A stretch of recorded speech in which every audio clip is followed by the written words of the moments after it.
ମନ୍ତେ ଲଭିଲେ ସେ ଜ୍ଞାନ। ସପ୍ତମ ଅଧ୍ୟାୟ ବର୍ଣ୍ଣନ।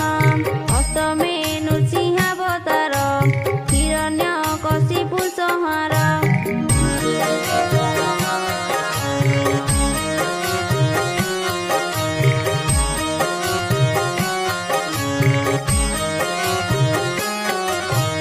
ନୃସିଂହ ବାସେ ବ୍ରହ୍ମାଣ୍ଡରେ ପଶି ନ ପାରି ପ୍ରହ୍ଲାଦରେ।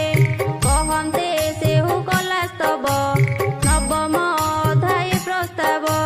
ପ୍ରହ୍ଲାଦେ ଅନୁଗ୍ରହ କରି ଅନ୍ତର ହେଲେ ଦଇଦାରି। ପ୍ରସଙ୍ଗେ ମୟବଧ କଥା ଦଶମ ଅଧ୍ୟାୟ ବ୍ୟବସ୍ଥା। ନାରଦ ଯୁଧିଷ୍ଠିର ପାଶେ କହନ୍ତି ଅଧ୍ୟାୟ ଏକାଦଶେ।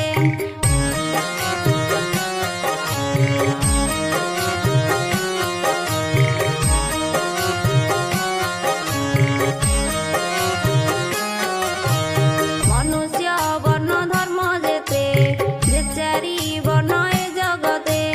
ଦଶ ଅଧ୍ୟାୟରେ ମହାମୁନି କହିଲେ ଭକ୍ତି ଜ୍ଞାନ ବେନି। ପାଞ୍ଚ ଅଧ୍ୟାୟରେ ପୁଣି ଏବେ କର୍ମଯୋଗକୁ ସେ କହିବେ।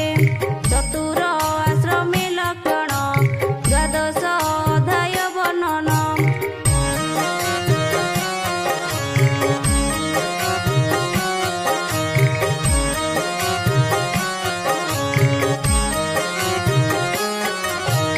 ଅବଧୂତର ଇତିହାସେ ଯତିର ଧର୍ମ ତ୍ରୟୋଦଶେ।